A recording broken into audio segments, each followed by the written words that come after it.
Hi friends, good morning. Welcome everyone for today's session on FTS and its taxability.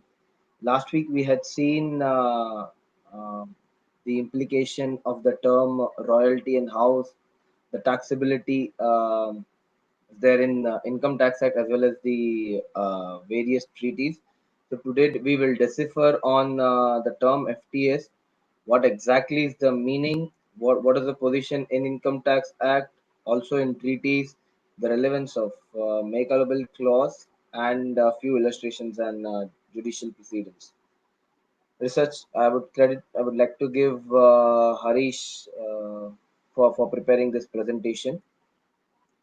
Legends use pretty similar to what we have seen before, friends. Presentation schema, as I said, income deemed to accrue or arise in India relating to FTS. Definition as per Income Tax Act, taxability. Definition under the treaties, taxability. FTS is a business income. Absence of FTS clause in DTAA. Make available clause and most favored nation clause. Illustrations and judicial proceedings. So FTS commonly understood as fees paid for availing any services which are technical in nature.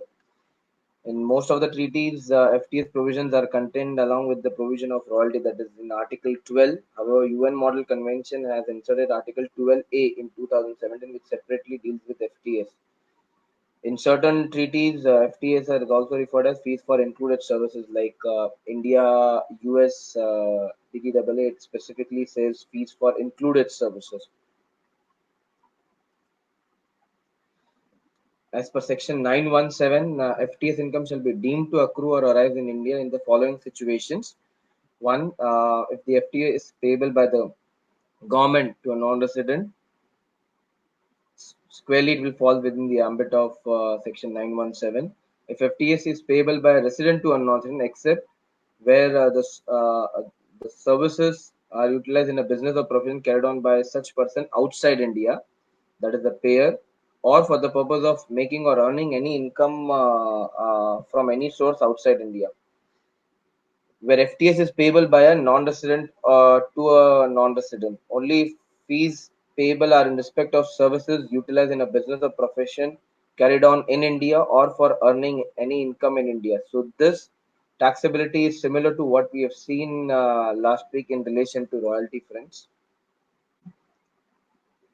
Exclusions. Income by way of FTA shall be excluded if the agreement has been entered before 1/4/1976 and it is approved by the central government. Quite a redundant provision again.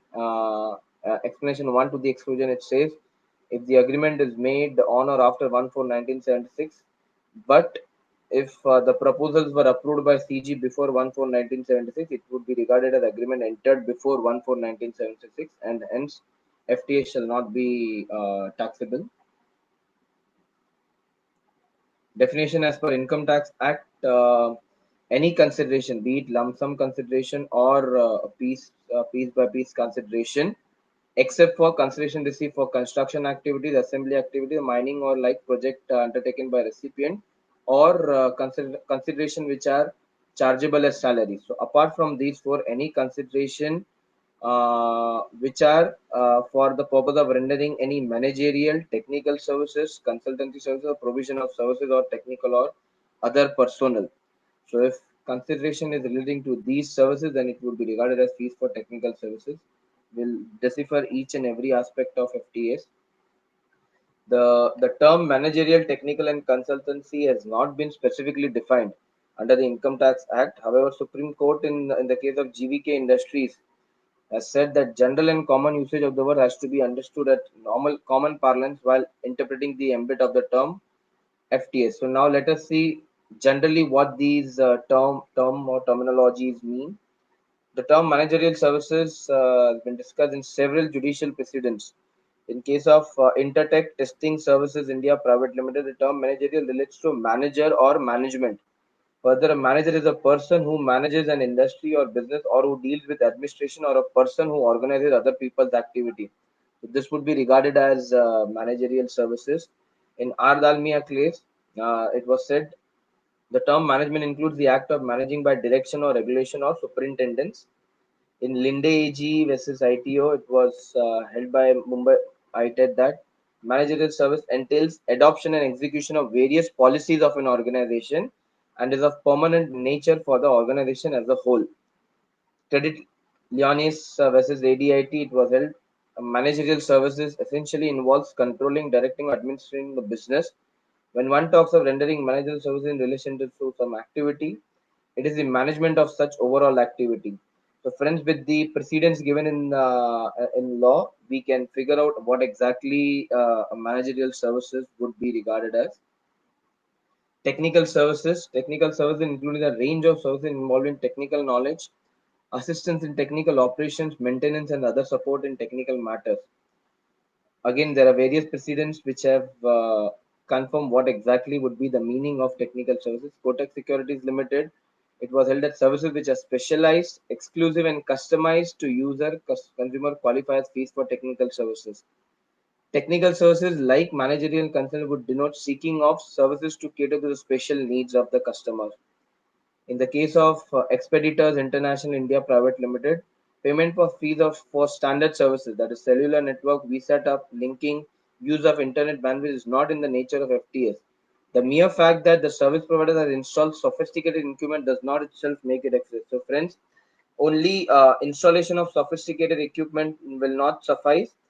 A technical services without human intervention would not be covered within the ambit of definition of FTS.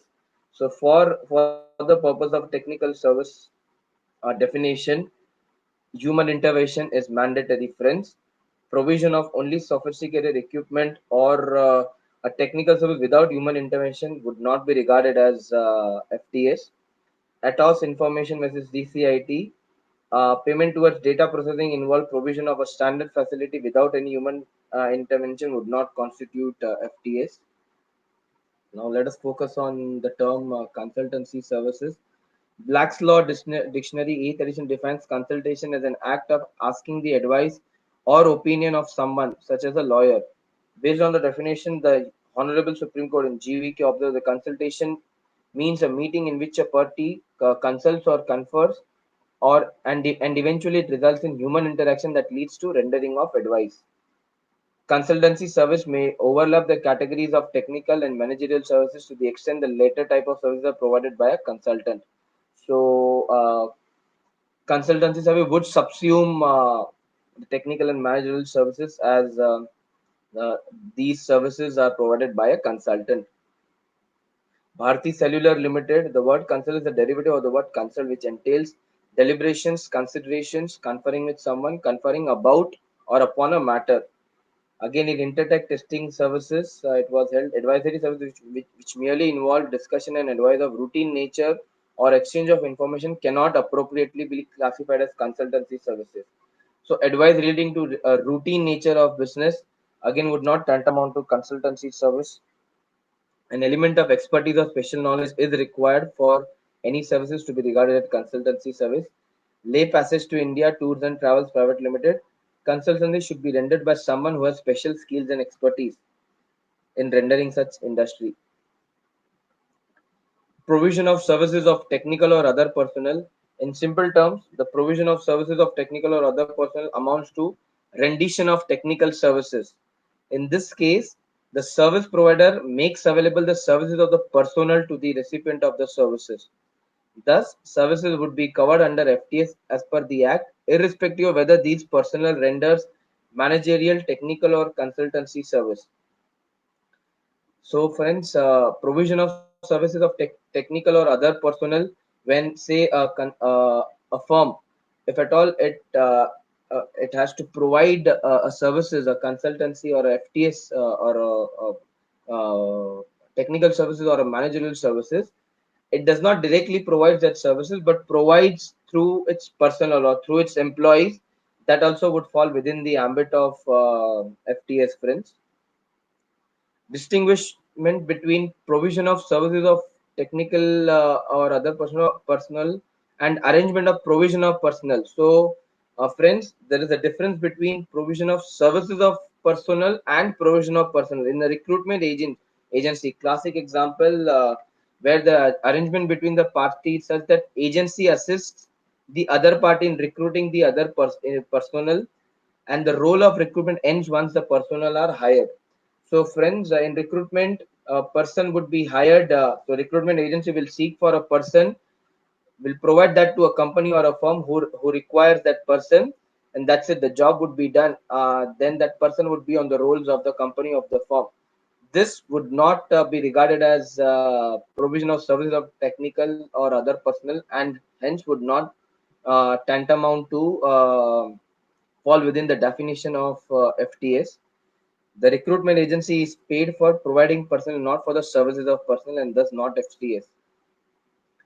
Taxability under ITA, this is pretty similar to what we have seen last week, friends. Section 115A on gross basis, 10% plus surcharge and cess.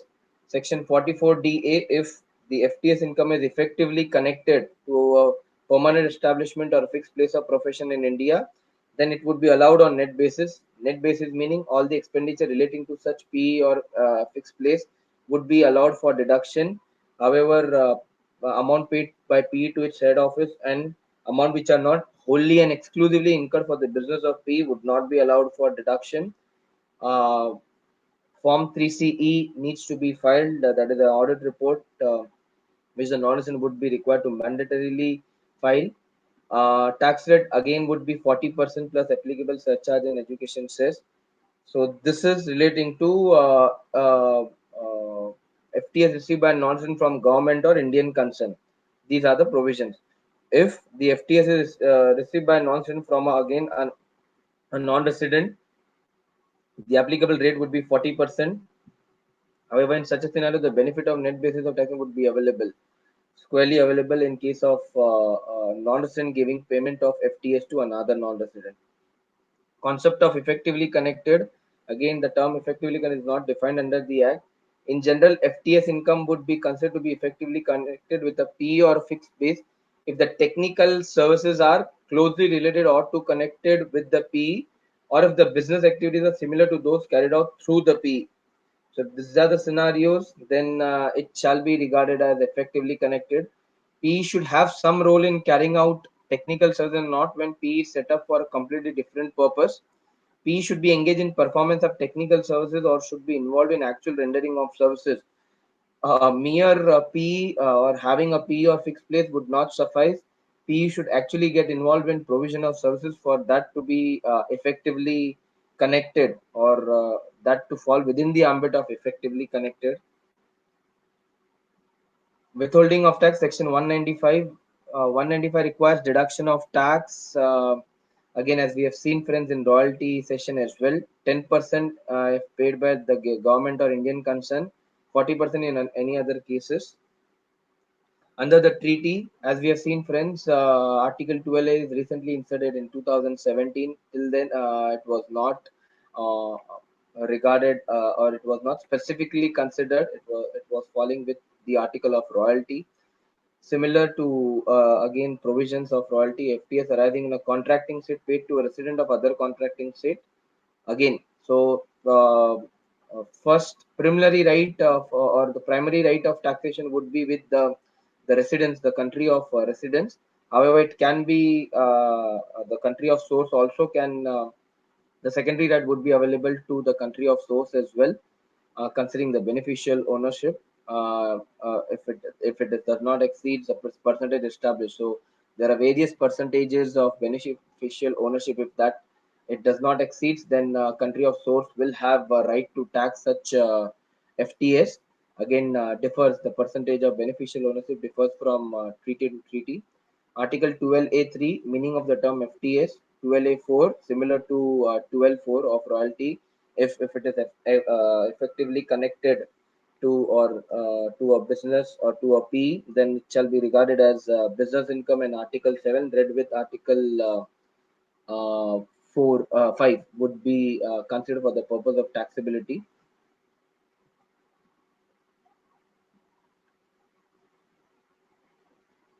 FTS shall be deemed to arise in a contract if the payer is a resident of that state, or if the payer paying the fees, irrespective of resident or not, has P or fixed pays in connection with which obligation to pay the fees was incurred, and such fees are borne by P or fixed base. So, deemed to accrue or arise in a contracting state. Two condition: if the payer is a resident of that state, if he is not, even if it has a P or a fixed base in connection with which the obligation to pay the fees was incurred, and such fees are borne by the P or fixed base. FTS shall not be deemed to arise in a contracting state if the payer is a resident of that state and carries on business in other contracting state through a P situated in the other contracting state, or performs independent personal service through a fixed base situated in that other state, and such fees are borne by that P or fixed base.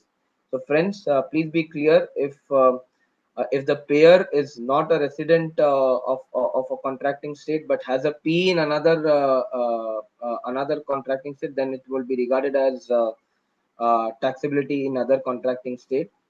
Again, if a payer is a resident of one state and carries on business through P or fixed base in other contracting state, it would be not regarded as FTS in the country of residence of the payer.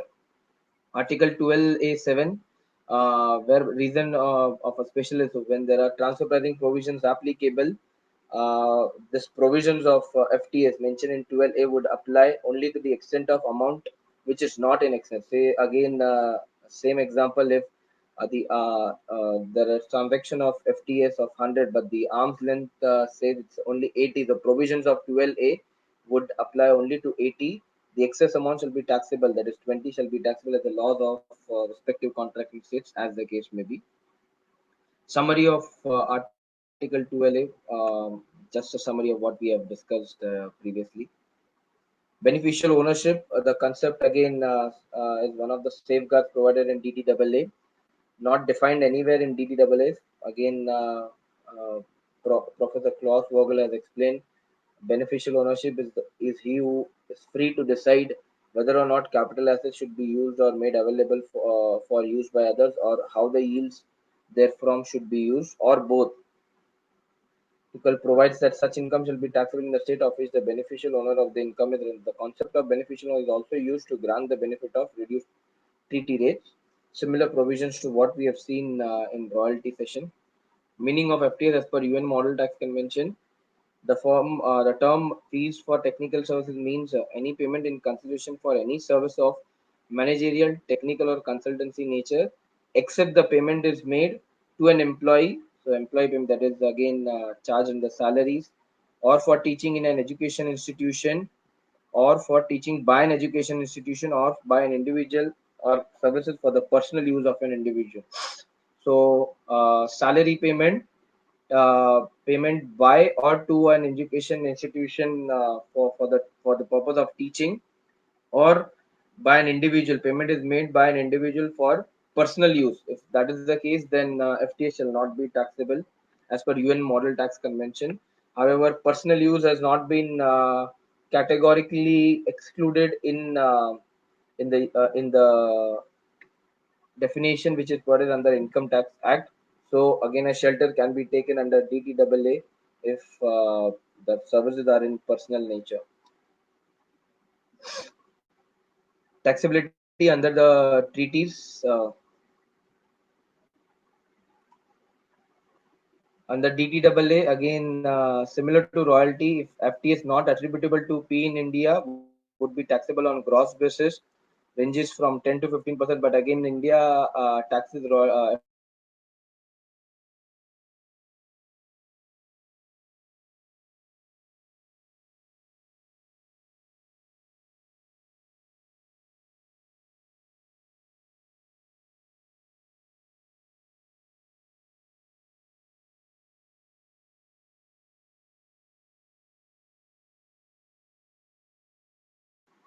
FTS, if at all is attributable to P in India of the non-resident, income shall be liable to tax would be computed on net basis as per relevant articles of DTAA.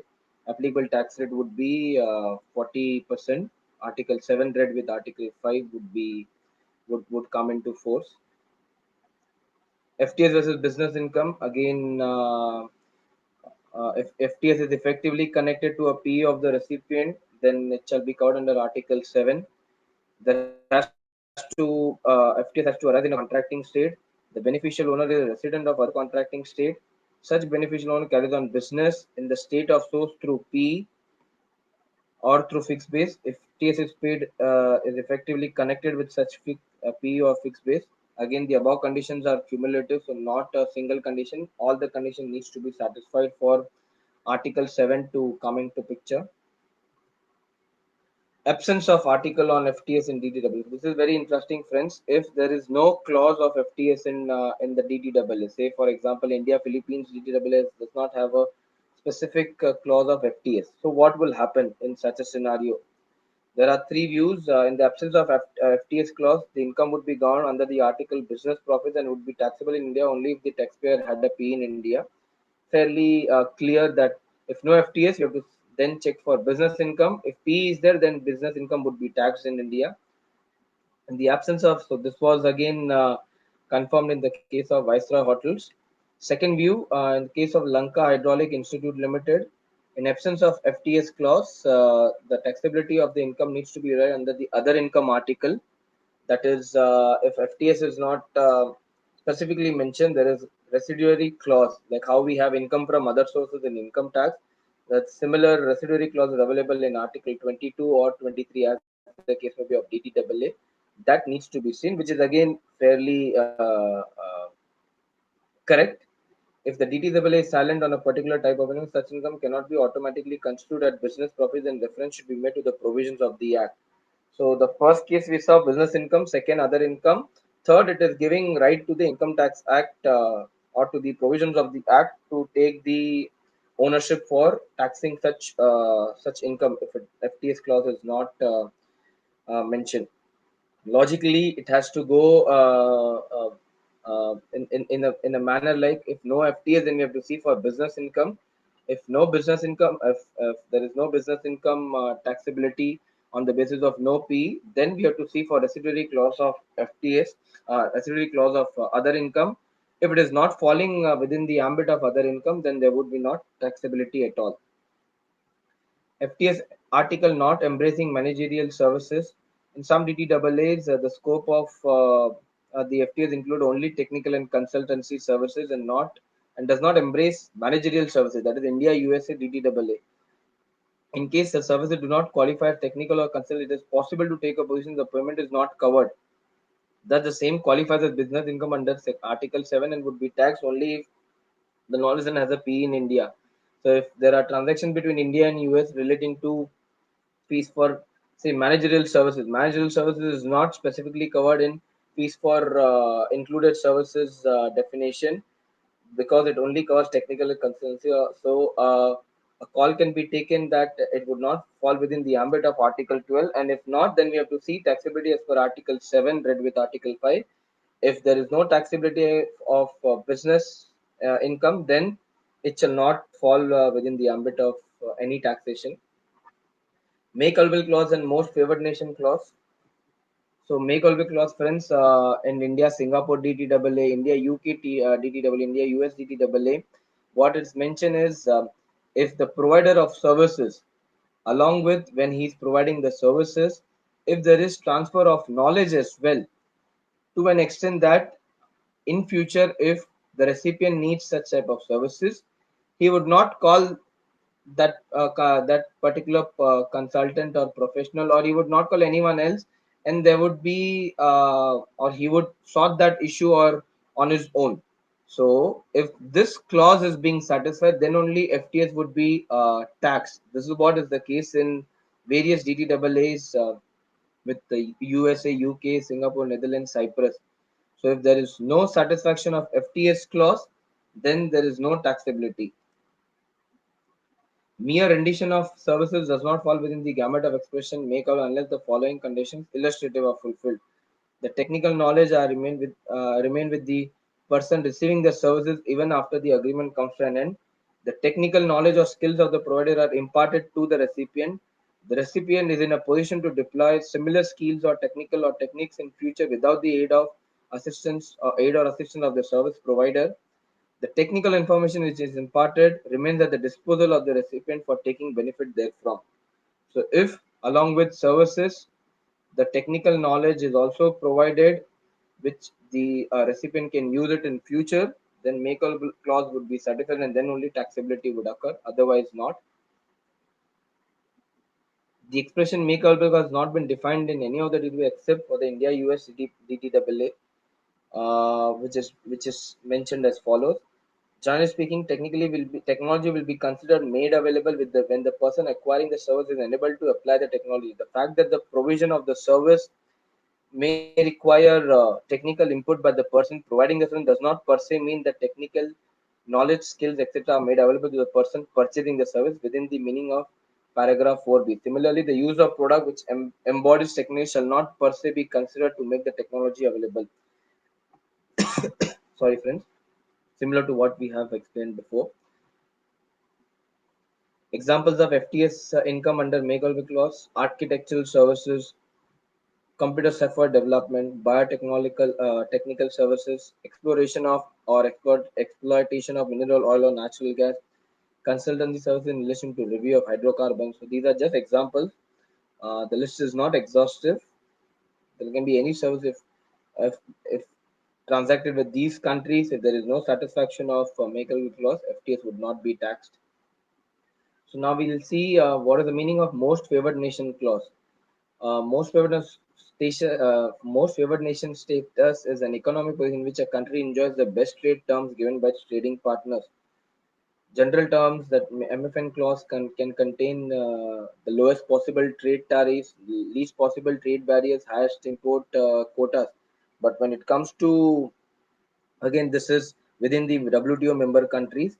But when it comes to DTAA, the most favored nation clause has been extrapolated as follows. The protocol of the DTAA with the said countries, the relevant DTAA provide that if under any DTAA between India and the third state, that is subsequent DTAA, India limits its taxation to a lower rate or a more restricted scope than the rate of scope provided in the relevant DTAA, then some rate, that the same rate or scope as is applicable in the subsequent DTAA shall also apply under the relevant DTAA.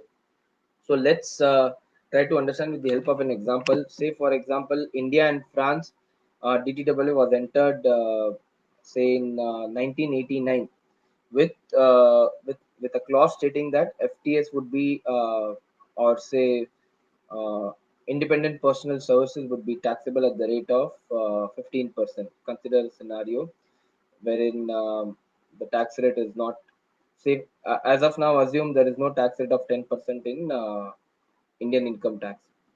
But subsequently, there was a DTAA entered between India and Switzerland, which says FTS would be taxed at the rate of 12.5%.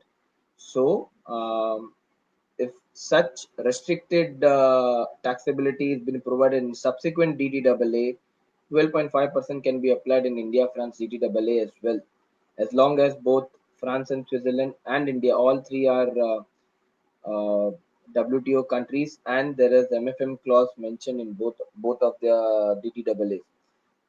Generally, MFN clause are available with countries with India has entered DTAA with Netherlands, France, Spain, Belgium, Switzerland, Sweden, Finland, Hungary, etc. Hope this is also clear, friends. Typical MFN clause, this is the extract from one of the relevant DTAA. Illustrations to again confirm the understanding of FTS. An Indian firm owns inventory control software for use in its chain of retail outlets throughout India. It expands its sale operation by employing a team of traveling salesmen to travel around the countryside selling the company's wares. The company wants to modify its software to permit the salesmen to access the company's central computers for information on what products are available in inventory and when they can be delivered. The Indian firm hires a German computer programming firm to modify its software for this purpose. Are the fees which the Indian firm pays treated as fees for included services to the German computer programming firm? The fees, yes, would be regarded as fees for technical services. The German company clearly performs the technical services for the Indian company. It provides services with specialized skilled knowledge it possesses. The services provided to the Indian company is also exclusive and customized, thus it would fall within the ambit of FTS. An Indian vegetable oil manufacturing company wants to produce a cholesterol-free oil from a plant which produces oil normally containing cholesterol. An Australian company has developed a process for refining the cholesterol out of the oil. The Indian company contracts with the Australian company to modify its formula. Are the fees paid by the Indian company fees for technical services? Yes, the answer would be yes, because the services provided by the Australian company is technical in nature and involves special skill or knowledge. An Indian vegetable oil manufacturing firm has mastered the science of producing cholesterol free oil and wishes to market the product worldwide. It hires an American marketing consulting firm to do a computer simulation of the world market for such oil and to advise it on a marketing strategies. Are the fees paid to the US company fees for included services?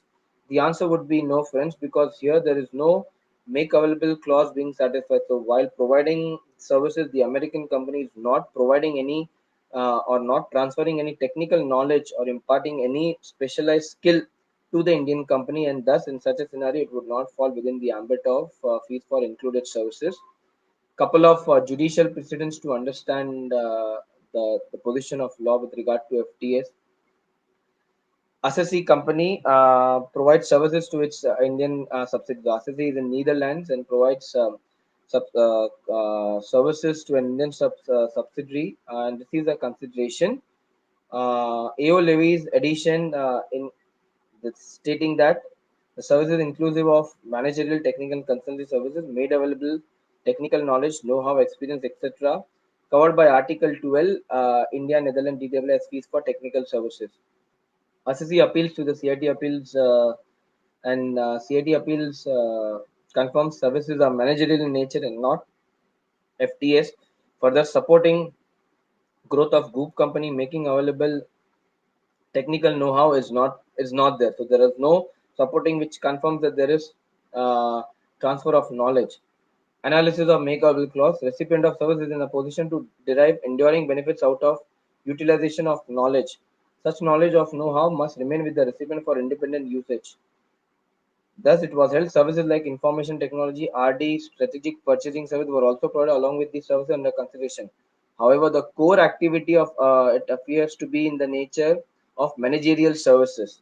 Managerial services are not included within the definition of FTS under Article 12.5 of India Netherlands Tax Treaty. As we have seen, friends, in India, US DTAA also managerial services are not included within the definition of fees for included services, and if not, and if other clauses like Article 7 or Article 22 relating to other income is not being satisfied, there won't be any taxability. Further, AO failed to demonstrate the fact that provision of has enabled Indian subsidiary to apply technology independently. Hence, there is no make or break clause in the services provided. In view of the aforesaid, it was held that it would not be taxable, and the case was dismissed. The appeal was dismissed of the department. Stadia India Limited versus Commissioner of Income Tax, Delhi High Court. Most favored nation clause. We'll see an example of most favored nation clause under India France CTAA. Indian public companies and SSC providing IT-driven services, that is client's core business. For that, it has entered into management services agreement. So, Indian company will provide to its client IT-driven services. It has entered into an agreement, that is management service agreement with Syria France. Again, it's a France group company, group entity of the SSC. Centralizes skills for carrying on management functions. No office or PE in India. So it has entered into an agreement with its France company, group company, which provides managerial services. There is no office or PE of such France company in India. Withholding tax implication for the sum payable under MSA. In respect of the protocol of to the Indian France DTAA, the HC held that the words a rate lower or a scope more restricted envisage that there could be a benefit of either kind, that is a lower rate or a more restricted scope, and the one that did not exclude the other. The benefit could accrue in terms of lower rate or a more restrictive scope under more than one DTAA, which may be signed after 1st September 1989 between India and any other OECD member state. So, friends, India France DTAA was signed after on 1 September 1989. If there are any beneficial provision in has been provided in any other DTAA, which is again an OECD member country, then in such a scenario, that benefit would be available also for the France DTAA. The wording of the protocol made itself operation an integral part of the notified DTAA. Separate notification of the protocol was not, so there cannot be a separate notification which needs to be passed for the purpose of claiming benefits under most favored nation clause. The fact that it is mentioned in the DTAA between India and France, benefit shall be provided. Restrictive scope. So it was held that restrictive scope of FTS in subsequent DTAA can be read into in India France DTAA and shall be available to parties falling within the ambit of India France DTAA. Further, in respect of taxability of sum payable to Steria France, it was held that FTS under the India UK DTAA because of protocol of MFN provided in India France DTAA and UK being member of OECD excludes managerial services. So India UK DTAA was entered after India France, and in India UK DTAA it is there is no inclusion of managerial services within the ambit of fees for technical services, and thus the benefit shall be given for India France DTAA as well. If the services are within the ambit of managerial services, that would not be considered for the purpose of taxability. The payment made for managerial services provided by could not be taxed as FTS and TDS under Section 195 shall not apply. So these were some of the thoughts, friends, on the FTS and how the taxability would be there for FTS. What would be regarded as FTS under income tax, under DTAA. Any questions would be happy to answer, friends. So, Vaisil sir, so your query with regard to royalty, whether ATQQR would again you had a query last week whether it would cover all types of royalty or only with regard to authors. So it is specifically relating to authors and periodicals, sir. Not all types of royalty would get covered in that.